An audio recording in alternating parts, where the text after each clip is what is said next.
So much has been said about the late 70s, early 80s great slasher wave. You know, that movement in the genre that produced Halloween and Friday the 13th ripoffs in such mass that we're still finding new ones that are considered underground. But that movement in horror was really just a stripping down of elements that had become outsized. The same thing happened in music when the big arena rock bands needed to be cut down to size by the punk rock generation. Let's get our guitar, vocals, bass, and drums in order and stop with all the studio meddling. The slasher was very much the same thing. We didn't need a big budget to tell a story of an other, slowly whittling down a cast of characters. And the slasher film was a very distinct and simplistic way to get all the horror thrills without any of the artifice. Now, a lot of great films were produced in the period, but there was more than its fair share of absolute dogs. It wasn't uncommon for these films to be made cheaply. That was kind of their calling card, but that doesn't mean there's an excuse for some of the really bottom-of-the-barrel dregs, films that feature more shots that would be appropriate for a nature documentary rather than a slasher film. But every once in a while in that period, there was a film that stood out. Now, maybe it wasn't the runaway success of Halloween or Friday the 13th. Maybe it didn't lead to an endless litany of sequels and derivative works, but sometimes those films have aged and grown an audience around themselves very organically. Hell Night might be the poster child for that kind of film. Its production quality, its attitude, its mood, its atmosphere, everything is just a tad bit more professional and a little bit more polished, but it never becomes exactly what the slasher film was trying to erase. That is, it's never pretentious and big and a cash grab from a major studio who thinks they've solved the riddle. In fact, Hell Night does a few things that are extraordinarily brave within a field that had already become very codified. There was already a really firmly entrenched formula, and Hell Night does follow most of that formula, but not all of it. So Tom DeSimone was this late 60s porn director who would direct anything that he had the opportunity to. He was very much a man working for a living. He made Chatterbox in 1977, which was a film that would go on to be infamous, but it wasn't necessarily something you could retire off of.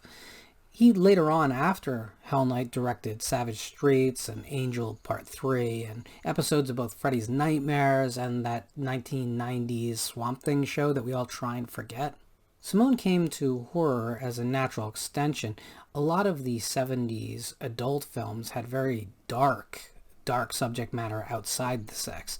So he brought a lot of that feel to the movie.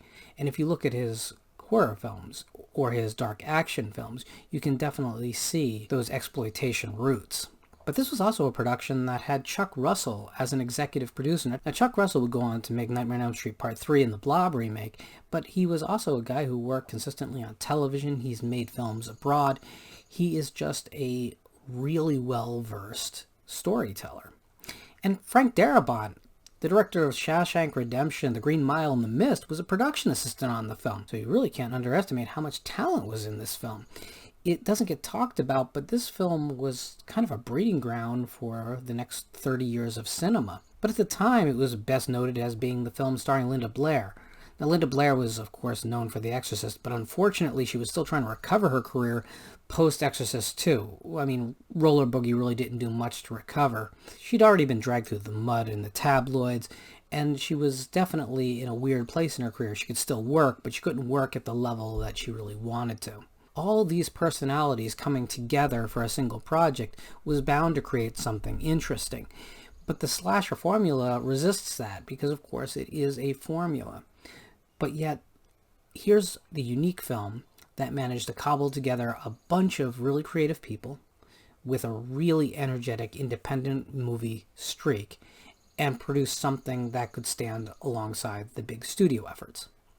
I've discussed before that the slasher is our modern urban myths, our urban legends, our campfire stories. They exist as a sort of cautionary tale and an instructional trope for young people. You look at the story of The Hook and you realize it's really a cautionary story for young people about the dangers of premarital sex. And there's always been that component of a very simple idea being conveyed in an artificial story So here, the campfire story is told as a fraternity initiation.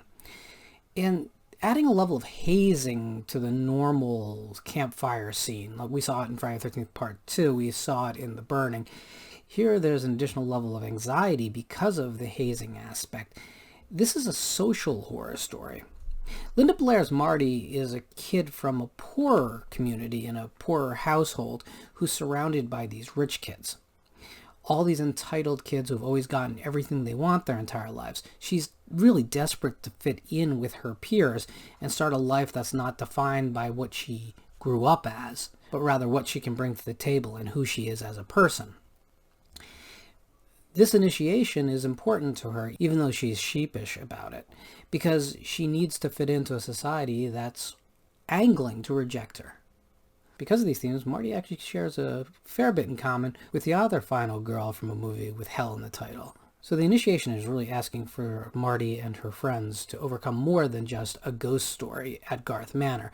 It's asking them to overcome the social strata that has always held them back. That's why it's important she goes. Now, this film borrows incredibly heavily from William Castle's House on Haunted Hill, the classic exploitation film starring Vincent Price. In that film, a bunch of desperate people are brought to a haunted location. They're told if they can stay the night that they'll win a prize, and yet they're subjected to all kinds of pranks by Vincent Price. This film obviously substitutes the rich couple and the money as a prize with social acceptance and a fraternity, that is, a youthful society. But other than that, the films are remarkably similar. And yeah, that's weird. One is certainly not a slasher film and one is. So it's kind of like this round ball has been placed in a square box. But it really works because our expectations are all over the place. When there's a fake scare with a ghost, the audience is fully aware that the whole thing is fake. It's fraudulent. The characters' reactions then become something we can invest in. How would we handle that situation? How would we cope with all the scary sounds coming out of speakers hidden in windowsills? How would we get through that moment? How would we adapt? There's a level of storytelling that's happening that has nothing to do with a man with a knife. And that's really smart because it allows the slasher elements to work in the background until, of course, the climax when they become the focus of the film. The Frat Brothers' sophisticated pranks, as much as they're in line with Vincent Price's pranks in House on Haunted Hill, are undoubtedly a little bit mean-spirited in a way that House on Haunted Hill really isn't. And that's probably a sign of the times, that the 1980s were a much harsher time than the 1960s. But also society had grown nastier, more self-indulgent, more willing to laugh at another person's expense, and the movie perfectly conveys that. The campfire story itself, a madman named Garth murders his entire family and then himself, but one of the bodies is never found, except that the way the story is told, it keeps changing as the movie evolves, and we've realized that it's just probably made up, or so far removed from its original true version that it really could be anything. The math doesn't add up. The number of bodies don't add up. It's intentionally putting forward the idea that the campfire urban legend is probably wrong, but that there are much more real fears, that is, social rejection of classism as social strata, that are going to stand in our way. And when we finally do get our two killers, I scream, we have to recalibrate what we thought was the story before, because we tend to trust those backstories, those urban legends in these movies. And here it's not trustworthy. What's so important about that is that there's a statement being made here, not just about society in general, but also about movies. It's interesting that there was already a formula in place. That formula could be called a fraternity. And that breaking from that, being yourself, having your own identity, having your own viewpoints, is inherently both dangerous to the society, and it is also something that is probably going to be the reason you survive. At the end of the film, when Marty escapes, she dispatches Garth using the sharp gates at the edge of his property. Now that's really important. It's suggesting that that kind of tribal mindset, that all those group social pressures, won't really stick with you. So in other words, after you're out of college, all the nonsense to do with fraternities and with a pecking order just dissipate. They go away. They can't exist outside the gates.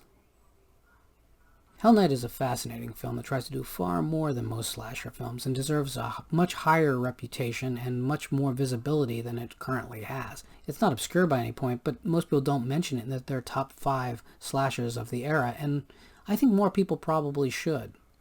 Give it another watch. Check out what the movie's really doing and what it's saying, and I think you'll find it to be an absorbing watch.